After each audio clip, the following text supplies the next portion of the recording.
Happy Monday, Justin. How are you?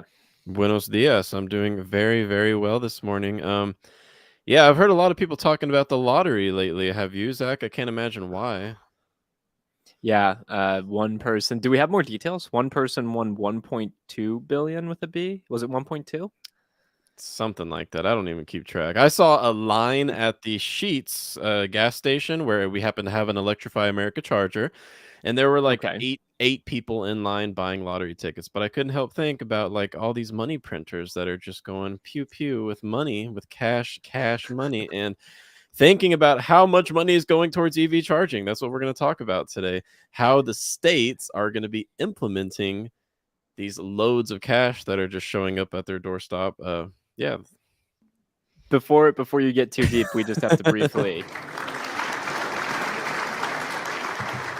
That segue was round of applause worthy. That was incredible. Happy Monday to everyone here with us in the chat as well. Sean, good to see you. Justice, thanks for letting me hop in. Good to see you as always. Julius is here. Wants to know if Justice is on Twitter. Hopefully you guys can figure that out. Dwayne's here. Neil's here with us this morning. Happy Hippo as well. And Justice, thanks. Appreciate the kind words about my haircut. Now, Justin, you're right. We are going to talk about electric charging infrastructure. We're also going to talk about NEVI. I feel like they need a mascot for this, like a cute little like furry bear or something. Like Yeah. NEVI. Can you explain what NEVI is? Yeah. So NEVI is the National Electric Vehicle Infrastructure allocation of funds that comes from the 2021 Bipartisan Infrastructure Act, which they're now calling the 2021 Bipartisan Infrastructure Law. So if you ever see BIL or bill, see you got bills behind me. They reference it as bill within the text, but this is a huge chunk of money, $5 billion over 5 years, with an extra $1.5 billion to be allocated later. That is going towards establishing a national charging network. Now, this is something we badly need, but one thing we got to emphasize today is it's really important that we do it right, and that's what we're going to talk about. Yeah, let's dig into it a little bit. I know over the weekend you saw, or maybe it was last Friday, your home state of West Virginia, for example, they put out their plans for how they're going to take their NEVI dollars, kind of sounds like monopoly money, and implement them. And let's be very clear here. This is from the Federal Highway Administration, and obviously the bill that was passed, but the FHA is the one administering the money out on a state by state level. They're allocating where these dollars go. I was just reading this morning about Pennsylvania's plan. They've got $171 million they're investing in their state from these NEVI dollars to build out their EV infrastructure. State by state, they're approaching it differently. What did you see when you started to dig in your home state? Yeah, well, before I started to dig in, I'm approaching this kind of as a skeptic. Now, we've got a comment in the chat. They're worried that it would just be checking a box, federal money, just check a box to spend it. I'm kind of approaching it, to be honest, Zach, with that mindset. Are they just trying to check a box, or are they actually trying to build out a reliable EV infrastructure network? And what I found so far is that I'm honestly pretty impressed by the plans that they have just submitted to the U.S. Department of Transportation, because the deadline was today. Today, August 1st, 2022, is the deadline for all 50 states to submit their plan to the Department of Transportation for how they would spend this money. And after digging into West Virginia's plan, there's some pretty interesting things that I want to point out, and I believe that it's definitely going to be worth creating a resource to share with everyone what your own state's plans are. So, shall we dive in? Huge.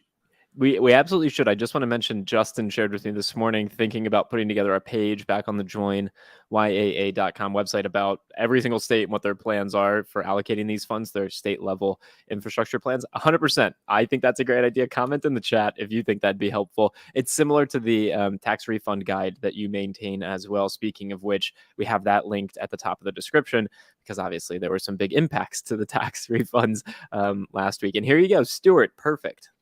Yeah, let us know what state you're in the chat. We'll check that out later and make sure and incorporate that. But yeah, let's dive in, because there's a lot of money being spent and a lot of plans for how this money is going to be spent. So first, let me talk about the stated goals that my own state, West Virginia, has listed for how they're going to spend this NEVI money. Number one, and I agree with all four of these goals: build a reliable and easily accessible EV charging network. Okay. Number two, increase network reliability. That's a big one that I can attest to from personal experience. Number 3, ensure equitable location of EV chargers, particularly in historically disadvantaged communities. Here in southern West Virginia, there are areas that are an hour and a half from the nearest Walmart. And we're not talking Wyoming, Montana. We're talking here in the eastern United States. So just think about how hard it is going to be to get electrification going in those areas. And then number 4, expand access to economic opportunities. And I'm pretty impressed with the plan they've come up with regards to economic opportunities. But Zach, I got a quick quiz for you. Any guesses as to how many electric vehicles were in West Virginia in 2020? That's the recent data that we have. Like titled in the state of West Yes, Virginia. titled in the state. But I'll give you a little bit of a hint. So there's 1.8 million people in my state. 1.8 million. That's a lot. How many EVs were there in 2020? Titled. 1 point. So there's probably about 3 million cars titled in West Virginia would be my guess, somewhere around there, maybe a little bit more. I'm going to say 25,000. Yeah, 1,050. That was in 2020. Oh, no. Yeah. So one thing that I found particularly interesting, but also justified and useful in West Virginia's state plan, which I'll share on the screen with you guys here in a minute, is that they also kind of wrote this plan, which by the way was written by a consulting agency and then approved by the state. We'll get into that. They wrote it to kind of explain to the state lawmakers and state bureaucrats themselves what EVs are and how they work. So that's how novel EVs are in this state, which by the way, in the chat, we've had plenty of people shouting out their states. Hello to everyone. I'm originally from Texas, Fort Worth, Texas, Dallas, Fort Worth. So represent. Yeah, let me go ahead and share my screen because I want to go ahead and share what we're actually going to be funding, and then we'll get into some of the details of how we're going to do it, timelines, etc. Zach, don't let me forget about timelines because that's where it gets kind of interesting. All right. I will not let you forget about timelines. Can we see it? Yeah, looks good. Oh, okay, there we are. Nope, wrong one. All right. So for stations funded as a part of phase 1, which I'm just going to dive into timelines. Let's do it. Phase 1 is going to be starting in 2023. Okay. So we're talking real soon. They're accepting proposals this fall and awarding contracts in the spring of 2023. The timeline would be the same for your state, wherever you live. I approve of these standards for these phase 1 stations. Minimum of 150 kilowatts. That means fast charging. Okay. Because some call fast charging like 50 kilowatts and above. I don't agree with that. Okay. 150 kilowatts and above. That's solid. That means if you have an ID4, even a Hyundai Ioniq 5, Tesla, you'd be able to charge in 20 to 40 minutes, depending on your vehicle's capabilities. Access to adequate power. Well, yeah, you better have access to adequate power if you're trying to achieve DC fast charging capability. Mm-hmm. And then it must have at least 4 ports. So no like checking the box and installing a half working single outlet at some random rinky-dink gas station, right? Don't want to do that. There are some other requirements that are worth mentioning here. They cannot be located more than 50 miles apart along alternative fuel corridors. And if you guys are wondering what the heck is an alternative fuel corridor, well, way back in 2015, the federal government mandated the Department of Transportation to basically study and then pick and choose which interstate corridors around the entire United States should be prioritized, not the only ones, but prioritized for the build out of a future sustainable transportation network. Here we are 7 years later, and these are the alternative fuel corridors in my state. They also happen to be interstates. So this is I-77, I-64, etc. They're interstates. Yep. And in your state, you're going to have alternative corridors as well, alternative fuel corridors. So notice, these are no more than 50 miles apart. Also goes to show how small my state is, huh? This is so fascinating. I feel like you're Professor Fisher this morning, and I'm just a pupil, and I'm learning so much. This is great. This is really great. Yes, it is. It is fascinating. Now, oh man, let me get into some other information here because there are so many details within here about how they plan on collaborating with uh, industry. They plan on having public-private partnerships. They plan on launching a massive public education campaign to back up all of the money that they're spending on the national charging network. And as you and I can attest from some of the stories I've shared with you, we need public education. But Zach, before I get into even more details and then start to think about other states that some of our viewers are mentioning, do you have any questions for me? I mean, I just dug through this whole plan, and honestly, it's brain overload right now. All right, so you mentioned that a consulting firm was the one that actually did all of the work, and then it was approved Yes, by the state. What it's what, if cited any, on page concern do you 2. have?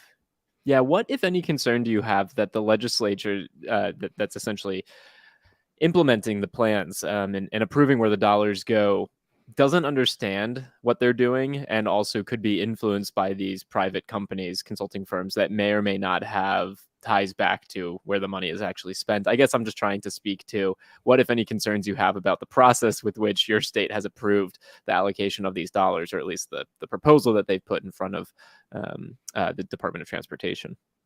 Good question. Short answer is I don't have concerns, but let me tell you why. This is a national, one of the largest consulting firms in the nation. And when it comes to how you're going to adhere to brand new federal mandates, this is not novel. This is not something that Yeah. is new. So Kimley Horn prepared it for the West Virginia Department of Transportation. They're a massive, massive corporation. Honestly, it makes me trust in their plan even more because, as you saw, there's only by now there's probably maybe 1,500 EVs in my entire state. I trust a national engineering consultancy uh, that may have a lot more experience with EVs as opposed to my state level legislature and Department of Transportation that's not used to dealing with this at all. And interestingly, they're probably also working with other states as well. Like, no single state is probably an expert in this, so likely they're all kind of turning to these bigger firms. Yeah, I agree with you. Maybe not something for major concern right now. What else stood out to you when you were reading through the plan, and what have you read that you see other states starting to think about as well? I guess I'm kind of interested in your highlights. Like, obviously the 50 miles, that's interesting, and also the 4 requirements that you pulled out. But what else is interesting to you? Yeah, I'm going to loop back and then we'll get into what else is interesting because we've got a lot more people joining us in the chat. So, Yeah. the requirements that apply to every state, no matter where you live, is these stations must be fast chargers. So, a minimum of 150 kilowatt charging output. That's pretty fast. They must have at least 4 chargers per station. They must be located for phase 1, which is getting started in 2023, right around the corner. They must be located along alternative fuel corridors, which was determined back in 2015. They're basically interstates. Sure. And they must be no more than 50 miles apart. That's huge because in my state, West Virginia, the only DC fast chargers that we have are Tesla superchargers. That's why many have said West Virginia is a Tesla state, but ironically, you can't even buy a Tesla in West Virginia because our state's dealership lobby has succeeded in outlawing direct to consumer sales. But anyways, that's a whole nother topic.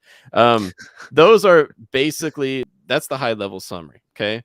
Now, what has stood out to me in addition to that, we're looking at wrapping this up in 5 years time. That's pretty quick when it Wow. comes to engineering, installing, spending $1 billion per year. That's what it comes down to nationwide. And in the United States, it's estimated in West Virginia, it's estimated $45.7 million to our tiny state over 5 years. So depending on where you live, it could be a lot less or a lot more. But yeah, 5 years, that's pretty quick to install 912 new charging ports in this tiny state. That's the goal, 912 charging ports. Wow, wow, wow, wow. And you've got to imagine, obviously, the operations in other states are just magnitudes of scale larger. Like Pennsylvania, their allocation is $171 million. And obviously, they're putting in even more charging ports than that. Folks are going to have their hands full. Talk about creating opportunity. There's a lot of jobs that are about to be created installing charging ports and charging stations. That's for sure. Yeah, and another thing to point out is that if we're talking about adding 912 charging ports to the state of West Virginia, that's going to be through this NEVI funding, the National Electric Vehicle Infrastructure funding.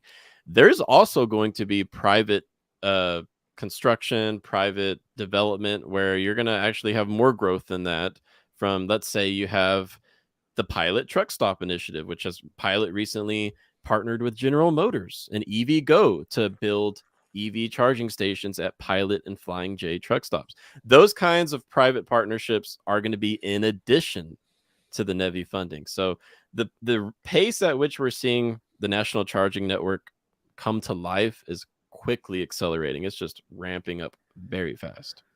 Let's play devil's advocate for a second here. And also, I want to double back to Mark's comment, which is the problem we'll have in Florida is during hurricane evacuation. So the EV charge stations won't come close to supporting a mass evacuation, no matter the distance, in my opinion. Interesting take there that we should dig into. And also, Justin, I want to play a little bit of devil's advocate because we see some cynical comments in the chat. And honestly, maybe the cynicism, not maybe, the cynicism is justified. This is That's not the healthy. first time Yes. the US government has allocated, billions of dollars to a project. And I'm with you. Yeah. and honestly, on the state level too, like go drive down any interstate in your state and you'll see road work being done for the past decade because, well, things always move a little slower than we anticipate. So let's touch on Mark's comment, and then let's put in a healthy dose of cynicism here. Yeah, I'm a fan of that because honestly, I approach this as a cynic as well. Yeah. So what do you make of Mark's comment, though? I mean, let me pull it up again right here. So, Mark, I agree with you. Here's where we're going to end up having the importance of innovation coming along, which, Mark, you're an expert on this. Thinking about EV range. Okay. So let's say you're going to end up having an entire preparedness plan where you've got a tropical storm in the ocean headed towards where you live on the coast, and everyone gets an alert saying, please charge your EV to 80% minimum capacity. First of all, you're going to have the national grid operators. There's different grids throughout the country, honestly. You're going to have the grid operators prepared for that scenario. You're going to have the EVs that have at least 250 miles of range. There's a whole set of preparations that are going to have to be done to prepare for true EV mass adoption. Mark's concern is 100% justified.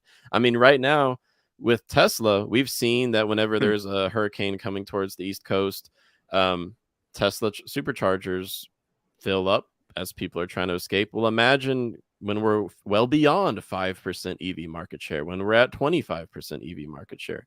How are chargers going to handle that? We're just not ready for it in 2022. So we should be glad.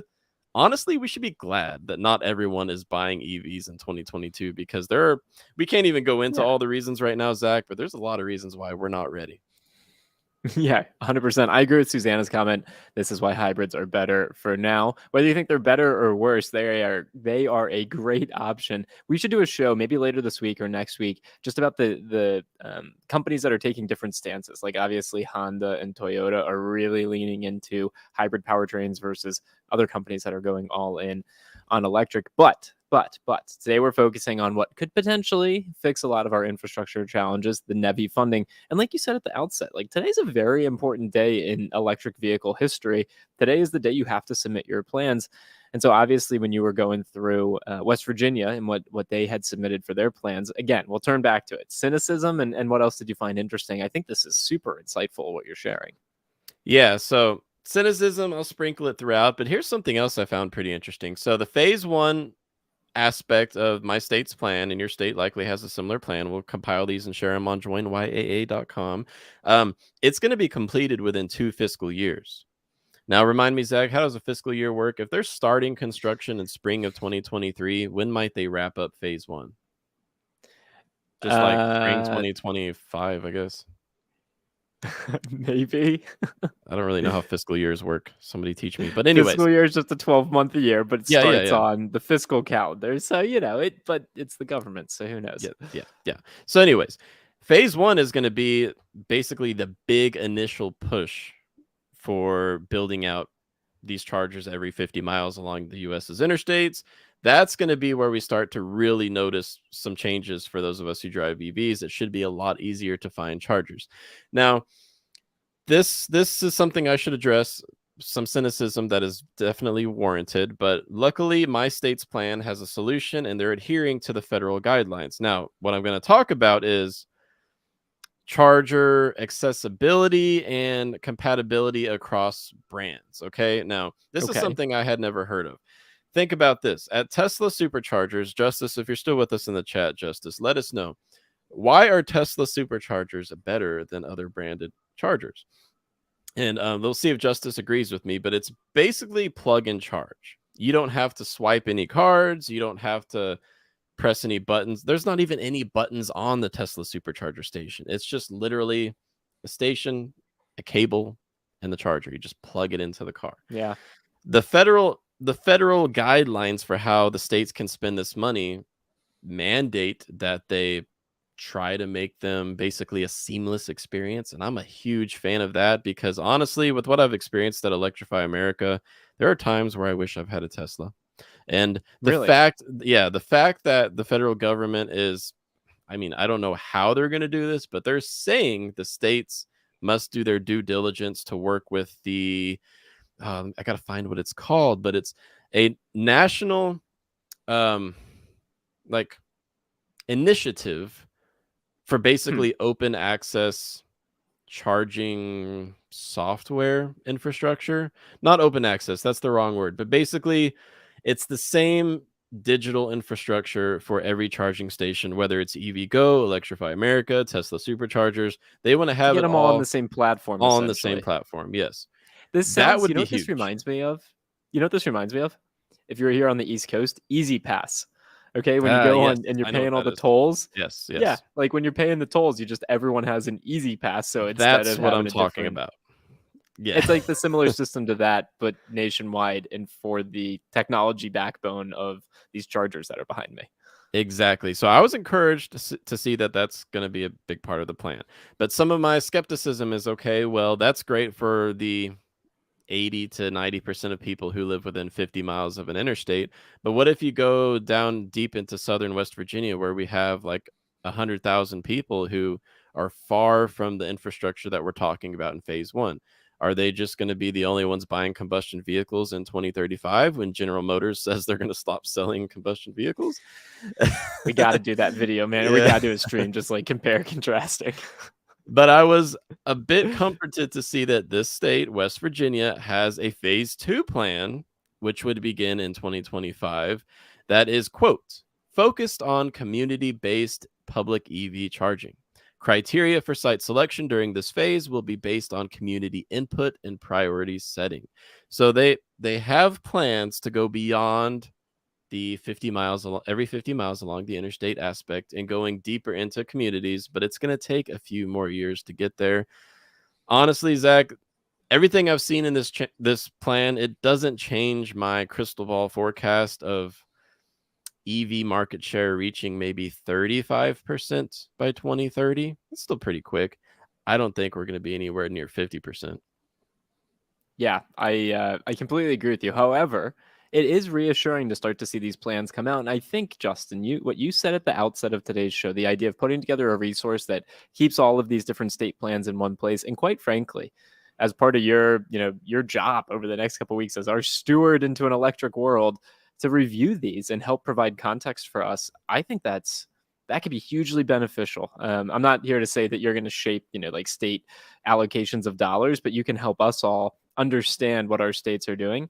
That's a really cool opportunity that you have to help us break down and understand these complex proposals.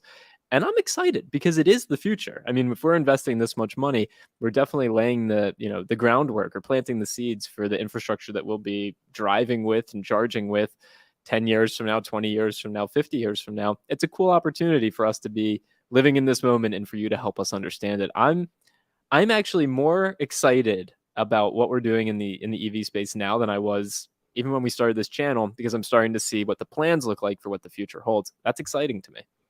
Yes. Now I'm going to compile this resource and I'm going to drop a link to it in the comments of this video here within a few days. So make sure that you're coming back and checking for that, or just go to joinyaa.com. We're going to have that resource because honestly, it's August 1st and all the states have now submitted their plans for how they're going to spend billions of dollars in EV charging money. But there's no like one-stop shop resource for where you can find your own state's plan. So we're going to get that together, Zach, and be looking out for it, everyone. Appreciate it, Justin. All right, well, let's call it a show just a touch early today. I'll be on in about 30 minutes with my dad over on the Ray and Zach channel, so please tune in for that. We have some fascinating General Motors news that we are going to beat around. I can't wait to get Ray's take on that. And Justin, I appreciate your time as always on a Monday. I guess you'll be back on Wednesday. Maybe I'll be joining you here too, but we'll see you then. Yes, we've had a lot of questions about the proposed changes to the EV tax credit. So Wednesday, that's going to be our headline. We're going to be talking about your questions and the answers to your questions because you guys sent me some good ones, some tough questions. So I'll see And if everyone people want to send Wednesday. you questions, community Please. forum, Yes. joinyaa.com/community, or they can email you, justin@joinyaa.com, correct? Yeah, we'll see everyone Wednesday. Send me your questions, whether it's about EV charging infrastructure or the federal EV tax credit. Let me know. Thanks, Justin. Thank you.